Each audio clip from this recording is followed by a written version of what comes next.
Hello மக்களே, welcome back அவர் பணவீக்கம் channel. So இந்த சேனலில் இந்த வீடியோ எதுக்காக அப்படின்னா, இன்னைக்கு டெய்லி ஸ்டாக் மார்க்கெட் அப்டேட் என்ன இருக்குது அப்படின்ற எல்லா விஷயத்தையும் பார்ப்போம்.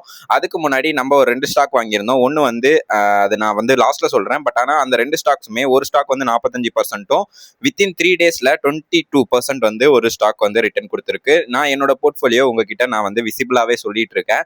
ஸோ அதுபடி பார்த்தீங்க அப்படின்னா, நான் எந்தெந்த ஸ்டாக்ஸ் வாங்கியிருக்கேன், நான் எப்போ அதை விற்க போகிறேன் அப்படின்ற எல்லா விஷயத்தையும் உங்ககிட்ட ஷேர் பண்ணுறதால இந்த 2 விஷயத்தையும் நான் வந்து உங்களுக்கு கண்டிப்பாக இதை வந்து நான் சொல்ல போறேன். ஸோ லாஸ்ட்ல தான் அதை சொல்ல போறேன். ஸ்கிப் பண்ணாம என்னோட வீடியோஸை பாருங்க. இன்னும் நீங்க இந்த சேனல் சப்ஸ்கிரைப் பண்ணல அப்படின்னா கண்டிப்பா சப்ஸ்கிரைப் பண்ணி வச்சுட்டு பாருங்க.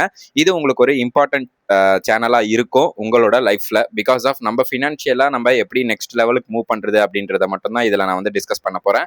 ஸோ அதனால கண்டிப்பா சப்ஸ்கிரைப் பண்ணி வச்சுக்கோங்க. அதுக்கப்புறம் இன்னைக்கு ஒரு 4-5 நியூஸ் இருக்கு. ஒன்று வந்து ஜியோ பொலிட்டிக்கலா ட்ரம்ப் என்ன சொல்றாரு, ஈரான்ல என்ன நடந்துட்டு இருக்கு அப்படின்றத பார்ப்போம்.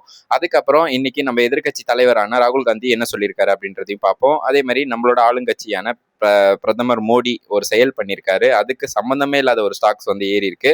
ஸோ அதை பத்தியும் நம்ம இன்னைக்கு பார்ப்போம். ருப்பி கண்டினியூஸாக டிப்ரிஷியேட் ஆகிட்டு இருக்கு, ஆல் டைம் லோக் போயிருக்கு.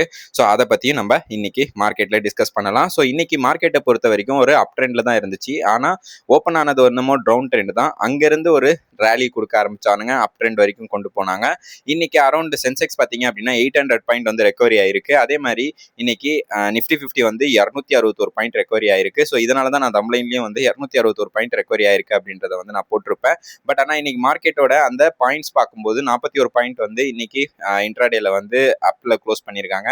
சென்செக்ஸை பொறுத்த வரைக்கும் 117 பாயிண்ட் வந்து இன்னைக்கு அப் ட்ரெண்ட்ல க்ளோஸ் பண்ணியிருக்காங்க. ஸோ இதுக்கான மெயின் ரீசன் அதாவது வி ஷேப்ல வந்து ரெக்கார்ட் வந்து இன்னைக்கு பண்ணியிருக்காங்க. ஸோ இதுக்கான மெயின் ரீசன் என்ன அப்படின்னு பார்த்தீங்க அப்படின்னா, நம்மளோட ஜியோ பொலிட்டிக்கல் பிளஸ் வந்து நம்மளோட அந்த உலக சுற்று அப்படின்றத வந்து இப்போ பிரதமர் மோடி பண்ணிட்டு இருக்காங்க. ஸோ அதனால ஒரு ரிஃப்ளெக்ஷனா இருக்கலாம். பிளஸ் வந்து ஆர்பிஐ அப்படின்ற ஒரு பேங்க் வந்து நம்மளுக்காக ஒரு 3 லட்சம் கோடி வந்து சென்ட்ரல் கவர்மெண்ட் கிட்ட வந்து ஃபண்டை வந்து ரிலீஸ் பண்ணியிருக்காங்க. ஸோ அவங்களோட அந்த அத்தியாவசிய தேவைக்காக. ஸோ இது எல்லாத்தையும் வச்சு தான் இன்னைக்கு மார்க்கெட் வந்து ஒரு வீக் ஷேப் ரெக்கவரி வந்து கொடுத்துருக்கு. ஸோ அதுபடி பார்த்தீங்க அப்படின்னா காலையில் ஒரு 23,650 போனது, அப்படியே நேராக வந்து 23,400 வரைக்கும் வந்துச்சு. அங்கேருந்து மறுபடியும் இன்னைக்கு க்ளோஸ் ஆன நேரத்திலேயே 23,650 வரைக்கும் போயிருக்கு. ஸோ இது வந்து ஒரு நம்ம புரிஞ்சிக்க வேண்டிய விஷயம்.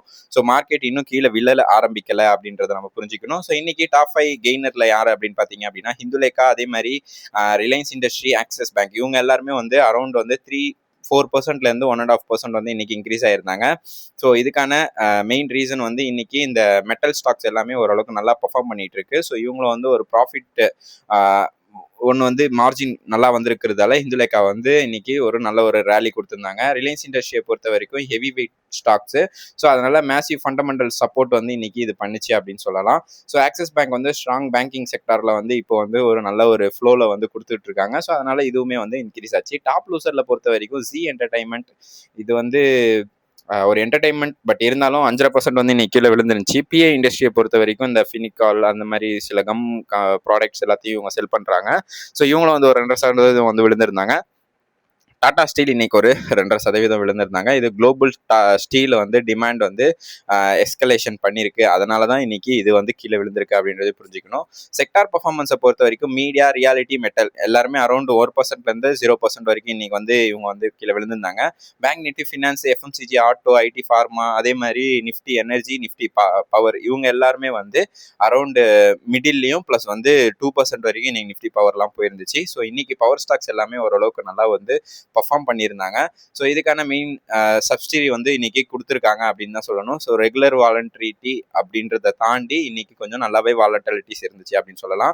ஐடி ஃபார்மாவை பொறுத்த வரைக்கும் ஒரு டிஃபென்சிவ் ஸ்டாக்ஸ் நம்ம சொல்லியிருக்கோம். இன்னைக்கு ஐடி வந்து நல்லாவே வந்து ஒரு 3 நாளாக கண்டினியூஸாக பர்ஃபார்ம் பண்ணிட்டு இருக்காங்க. மெயின் ரீசன் வந்து ருப்பி டிப்ரிஷியேட் ஆகிட்டு இருக்கு. ஸோ இவங்க வந்து டாலரில் வந்து சம்பாதிக்கிறதால அவங்களுக்கான லாபம் அப்படின்றது அதிகமாக இருக்கும் அப்படின்றதால ஐடி ஸ்டாக்ஸ் எல்லாத்தையுமே அடிச்சிட்டு இருந்தாங்க, நல்லா மேலே ஏற்றினாங்க. ஃபார்மாஸும் அதே தான். ஸோ அதனால தான் இன்னைக்கு இந்த 2 செக்டாரும் வந்து நல்லா போச்சு. பேங்க் நிஃப்டியை பொறுத்த வரைக்கும் ஆக்சிஸ் பேங்கை மட்டும் வச்சு இன்னைக்கு நல்லா மேலே ஏற்றினாங்க. மீடியாவை பொறுத்த வரைக்கும் இன்னைக்கு ஒரு ஒஸ்ட் பர்ஃபார்மன்ஸ் தான் அப்படின்னு சொல்லணும். ஸோ எஃப்ஐஸை பொறுத்த வரைக்கும் நேற்று வந்து பார்த்தீங்கன்னா நெட் செல்லரில் இருந்தாங்க. ஸோ இன்னைக்கு வந்து நெட் பையராக மாறி இருப்பாங்க அப்படின்றது நான் நம்புறேன். அதே மாதிரி டொமஸ்டிக் இன்ஸ்டியூட்ஸ் என்ன பண்ணியிருக்காங்க அப்படின்னா மார்க்கெட் ஃப்ளோவில் தான் இருக்காங்க. அவங்க பையராக தான் இருக்காங்க, கண்டினியூஸாக பை பண்ணிட்டு தான் இருக்காங்க. ஸோ இதுக்கப்புறமும் பை பண்ணுவாங்க அப்படின்றத வந்து நம்ம எதிர்பார்க்கலாம். ஸோ மேக்ரோ டேட்டாவை பொறுத்த வரைக்கும் இன்னைக்கு ருப்பி வந்து 96.96 ரூபா அப்படின்ற ரேஞ்சை வந்து இன்னைக்கு தொட்டிருக்கு.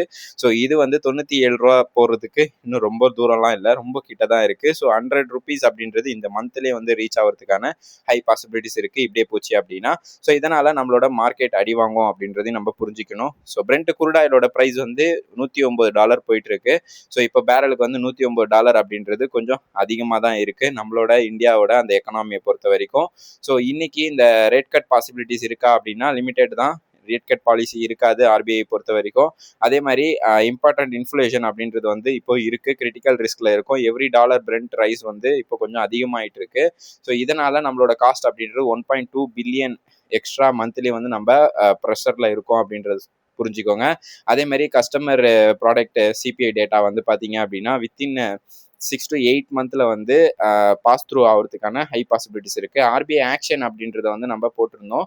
ஸோ ருபி வந்து 97 போனதால ஸோ சைக்காலஜி பேரிஷ் அப்படின்றத வந்து இப்போ பண்ணியிருக்காங்க. பியூசி பேங்க் எல்லாமே ஒரு கன்ஃபர்மேஷன் கொடுத்துருக்கிறதால டாலர் செல்லிங் வந்து டிஃபைன் பண்ணியிருக்காங்க அப்படின்னு தான் சொல்லணும். இதுக்கப்புறம் கொஞ்சம் டாலர் மேலே ஏறுறதுக்கான ஹை பாசிபிலிட்டிஸ் கம்மியாக இருக்கு அப்படின்னு சொல்லலாம். ஸோ இதை பேஸ் பண்ணி தான் ராகுல் காந்தி வந்து என்ன சொல்லியிருந்தாங்க அப்படின்னா நம்மளோட எக்கனாமி வந்து கொஞ்சம் பொருளாதாரத்தில் வந்து பின்தங்குது. அதே மாதிரி வந்து பார்த்தீங்க அப்படின்னா கொஞ்சம் இன்ஃப்ளேஷன் அதிகமாகிறதுக்கான வாய்ப்பு அதிகமாக இருக்குது. ஸோ அதனால் சேஃபாக இருங்க அப்படின்ற மாதிரி சொல்லியிருந்தாரு. ஸோ நம்மளோட பிரதமர் மோடி என்ன பண்ணியிருந்தாரு அப்படின்றதையும் நான் வந்து உங்களுக்கு சொல்கிறேன். ஸோ குளோபல் மார்க்கெட் என்ன அப்படின்னா டவுஜோஸ் அதே மாதிரி நிக்கி S&P 500 டவுஜோஸ்லாம் நேற்று வந்து பயங்கரமாக அடி வாங்கியிருந்தது. நிக்கி வந்து ஓரளவுக்கு ஏர்லி லூஸ் அப்படின்றது வந்து பண்ணியிருந்தாங்க. சென்செக்ஸ் நிஃப்டி வந்து ஒரு க்ளோசிங் கிரீன் வந்து இன்னைக்கு பண்ணியிருக்காங்க. பட் ஆனால் வந்து கிஃப்ட் நிஃப்டி 150 பாயிண்ட் வந்து டவுன்ல தான் காட்டிட்டு இருந்தது. ஜியோ பொலிட்டிக்கல் டென்ஷனை வந்து பார்ப்போம். அதுக்கு முன்னாடி மோடி பண்ண செயல் வந்து சொல்றேன், அது நீங்க பார்த்துருப்பீங்க. மெலோடி சாக்லேட் இருக்குல்ல, ஸோ அந்த சாக்லேட் எடுத்துட்டு போயிட்டு இட்டாலியோட பிஎம் மெலோனிக்கு வந்து கொடுத்துருக்காரு. ஸோ அது வந்து ஒரு வீடியோவா வந்து வெளியே வந்திருக்கு. அதை வச்சு எல்லாருமே என்ன பண்ணிட்டாங்க அப்படின்னா பார்லே அப்படின்றது அந்த மெலோடியோட அந்த கம்பெனின்னு நினச்சிக்கிட்டு பார்லே இண்டஸ்ட்ரியில் எடுத்துகிட்டு போயிட்டு எல்லாருமே பைசாவை போட்டாங்க. அந்த ஸ்டாக்ஸ் ஏதோ 34 ரூபா என்னமோ போயிட்டு இருந்தது பென்னி ஸ்டாக்ஸு. இப்போ பார்த்தீங்கன்னா 5 ரூபா ஏறி 39 ரூபா வரைக்கும் போயிடுச்சு. பட் ஆனால் அது பார்லே கம்பெனியே கிடையாது, அது வந்து ஒரு என்ன வந்து ரியல் எஸ்டேட் கம்பெனியா. அது வந்து எனக்கே ஃபன்னாக இருந்துச்சு பார்க்கும்போது. நம்ம மக்கள் இன்னுமே வந்து ஒரு சில கம்பெனிஸ் என்ன கம்பெனி அதோட பேரண்ட் கம்பெனி எது அப்படின்றது எதுவுமே தெரியாமல் போடுறாங்க. ஸோ அதனால் நீங்கள் அந்த மாதிரி தப்பு எதுவுமே பண்ணாதீங்க. அதுக்கப்புறம் யூஎஸ் அண்ட் ஈரான் டென்ஷன் வந்து இன்னும் குறையல. ஸோ 2 பேருமே அந்த டீலை வந்து கேன்சல் பண்ணியிருக்காங்க. இதனால $8 வரைக்கும் பேரல் வந்து போயிருக்கு, இன்க்ரீஸ் ஆயிருக்கு ரேட்டு. ஸோ இன்டைரக்டாக வந்து பார்த்தீங்க அப்படின்னா நேற்று வந்து 2 பேருமே வந்து சொல்லியிருந்தாங்க சவுதியோட அந்த இளவரசர் ஆகட்டும் யுஏயோட இளவரசர் நாங்கள் வந்து யாருக்கிட்டையும் போயிட்டு இந்த மாதிரி போற நிப்பாட்டுங்க அப்படின்னு எதுவும் அவங்க பேசலை. பட் ஆனால் வந்து யுஎஸ் அந்த பிரசிடென்ட் வந்து சொல்லிட்டு இருக்காரு. ஸோ இவர் வந்து கொஞ்சம் பொய்யும் சொல்றாரு அப்படின்றது இதுல நல்லா புரியுது. ஸோ அதனால முடிஞ்ச அளவுக்கு நம்ம அந்த ஸ்டாப் லாஸ் அப்படின்றத வந்து மெயின்டைன் பண்ணணும் அப்படின்றத நல்லா புரிஞ்சுக்கோங்க. அதே மாதிரி டெஸ்டட் ஹீல்ட் பாண்ட் ஈல்டு வந்து பார்த்தீங்கன்னா ப்ரெஷர்ல இருக்கு. ஸோ எஃப்ஐஸ் வந்து செல்லிங் ப்ரெஷர் பண்ணிக்கிட்டு இருக்கிறதால இந்த ட்ரெஷரி பாண்ட் ஹீல்டும் வந்து ஏறிக்கிட்டே இருக்கு. இது ஏறக்கூடாது, இது ஏறிச்சு அப்படின்னா நம்மளோட மார்க்கெட்டுக்கு அடி அப்படின்றதையும் நம்ம பார்க்கணும். ஸோ இந்த ருப்பியும் குரூடாயிலும் நம்ம ஆல்ரெடி பேசிட்டோம். ஸோ அதனால் நான் ஸ்கிப் பண்ணுறேன். மார்க்கெட் அவுட்லுக் பொறுத்த வரைக்கும் பை எவ்ரி டிப்ஸ் அப்படின்றத வந்து பண்ணிக்கோங்க. 23,400 கீழே போகும்போது அது வந்து ஒரு டிப்பாக கன்சிடர் பண்ணுங்க. ஸோ அப்போ வந்து நீங்கள் கொஞ்சம் கொஞ்சமாக வாங்க பாருங்க. அதேமாரி ரேஞ்ச் மவுண்ட் அப்படின்றது வந்து 23,900 தான் இப்போ இருக்குது. ஸோ இதை வந்து நம்ம எல்லாருமே பார்த்தது தான். இதுக்கு மேலே போச்சு அப்படின்னா நீங்கள் கொஞ்சம் ஹெவியாக வாங்குறதுக்கான யோசனையை பார்க்கலாம். பட் ஆனால் இது வந்து 1 or 2 வீக்ஸில் வந்து இது நடக்கும் அப்படின்றத நான் பார்க்குறேன். ஸோ ஸ்ட்ரக்சரலி இந்தியன் ஸ்டோரி அப்படின்றது என்ன அப்படின்னா இப்போ energy, large cap metal and power utilities இது எல்லாமே வந்து ஒரு ஹையஸ்ட் கன்சன்ட்ரிபியூஷனாக இருக்குது. ஸோ குளோபல் மேக்ரோ டிப்ஸ் ஆச்சு அப்படின்னா கண்டிப்பாக இது எல்லாமே வந்து ஒரு நல்ல லெவலுக்கு போகிறதுக்கான ஹை பாசிபிலிட்டிஸ் இருக்குது. ஸோ நம்ம வாட்ச் பண்ண வேண்டியது ருப்பி, பிரெண்ட் குரூடாயில், டிஐஸ் என்ன பண்ணுறாங்க, எஃப்ஐஸ் என்ன பண்ணுறாங்க, யூஎஸ் ஈரான் டாக் எப்படி போயிட்டு இருக்கு, இதை மட்டும் நம்ம வாட்ச் பண்ணிக்கிட்டே இருக்கணும். இப்போதைக்கான சம்மரி இதுதான். ஸோ வாங்க மார்க்கெட் அப்டேட்ஸ் போயிட்டு இப்போ சார்ட்டை எல்லாத்தையும் பார்த்துட்டு இன்னைக்கு மார்க்கெட்டை க்ளோஸ் பண்ணுவோம். ஸோ நிஃப்டி 50 பொறுத்த வரைக்கும் நம்ம போட்டிருந்த அந்த கன்சல்டேஷன் ஜோன்லேருந்து இன்னும் சேஞ்சே ஆகலை. ஸோ இது வந்து நான் டே கேண்டிலில் வச்சுருக்கேன். ஸோ இப்போ பார்த்தீங்க அப்படின்னா உங்களுக்கு நல்லாவே தெரியும். இன்னைக்கு ஓப்பன் ஆனது பார்த்தீங்க அப்படின்னா இங்கே ஒரு சின்ன சப்போர்ட் எடுத்து ஓப்பன் ஆச்சு. ஸோ இந்த சப்போர்ட்லேயே தான் இன்னும் சுற்றிட்டு இருக்கு. இதுக்கப்புறம் மேலே ஃபர்தராக மூவ் பண்ணும்போது தான் நம்ம இதோட இலக்கை போட முடியும். ஸோ நம்ம போட்டிருந்த அந்த 23,800 வந்து தாண்டணும். தாண்டிச்சு அப்படின்னா ஃபர்தராக வந்து நம்ம இதோட சப்போர்ட்டை வந்து ரெசிஸ்டன்ஸை வந்து நம்ம பீட் பண்ணலாம். இப்போ வரைக்கும் அது எதுவுமே ஒரு பீட்டிங் காட்ட மாட்டேங்குது அப்படின்றது தான் புரிஞ்சிக்க முடியுது. சென்செக்ஸை பொறுத்த வரைக்கும் சேம் சிமிலர் அதே தான். ஸோ சென்செக்ஸும் வந்து இன்னொரு அந்த கன்சால்டேஷன் ஜோன்லேருந்து வெளியே போகலை. ஸோ இந்த கன்சால்டேஷன் ஜோன் அதாவது இது கேப் ஃபில் பண்ணிடுச்சு. ஸோ அதனால சென்செக்ஸை பொறுத்த வரைக்கும் ஒரு ப்ராப்ளம் கிடையாது. பட் ஆனால் இதுலேருந்து மேலே போகணும். ஸோ இது வந்து இந்த இடத்துலயே வந்து கொஞ்சம் திணறுது. பார்ப்போம் இது என்ன ஆக போகுது அப்படின்னு சொல்லிட்டு. ஒரு செல்லிங் ப்ரெஷர் வராமல் இருக்கணும். நல்ல நியூஸ் ஏதாச்சும் வந்துச்சு அப்படின்னா கண்டிப்பாக இது மேலே ஏறும். கிராபிட் இந்தியா நம்ம வந்து ஒரு 690 பிடிச்சோம். இப்போ ஒரு 50 வந்து லாபத்தில் இருக்கு. ஸோ இதை வந்து நான் டெய்லியுமே உங்ககிட்ட சொல்லிட்டு இருக்கிற ஸ்டாக். ஸோ இதுவுமே வந்து நல்லாவே வந்து பர்ஃபார்ம் பண்ணிட்டு இருக்கு அப்படின்னு தான் சொல்லணும். அடுத்ததாக இந்த பிஎஸ்சி டெக்னாலஜி. ஸோ இந்த பிஎஸ்சியை வந்து நான் வந்து செல் பண்ணுறேன் அப்படின்னு சொல்லியிருந்தேன். ஸோ இதுக்கான மெயின் ரீசன் என்ன அப்படின்னு பார்த்தீங்க அப்படின்னா பிஎஸ்சி வந்து நம்மளுக்கு போதுமான அளவுக்கு வந்து ப்ராஃபிட் கொடுத்துருக்கு அப்படின்னு தான் சொல்லணும். ஸோ 1 மந்த் ரிட்டர்ன் அப்படின்றது வந்து 19% காட்டுது. பட் ஆனால் நான் வந்து இந்த இடத்துல வாங்கினேன் 670 சம்திங்கில் வாங்கினேன் நான். ஸோ அங்கேருந்து பார்த்தீங்க அப்படின்னா இப்போ நம்மளுக்கு வந்து கரண்ட்டாக வந்து 4230 வரைக்கும் போயிருக்கு. ஸோ அதனால் இதை வந்து நான் செல் பண்ணுறேன். ஸோ கண்டிப்பாக இதை வந்து நம்ம இப்போ செல் பண்ணி ஆகணும் அப்படின்ற ரேஞ்சில் இருக்கேன். பிகாஸ் ஆஃப் நிஃப்டி 50க்குள்ளே போயிடுச்சு அப்படின்னா கொஞ்சம் இதோட அந்த ஒரு வருமானம் அப்படின்றது கொஞ்சம் கம்மியாகிறதுக்கான ஹை பாசிபிலிட்டிஸ் இருக்குது. அதனால் நான் இதை வந்து செல் பண்ணிட்டேன்.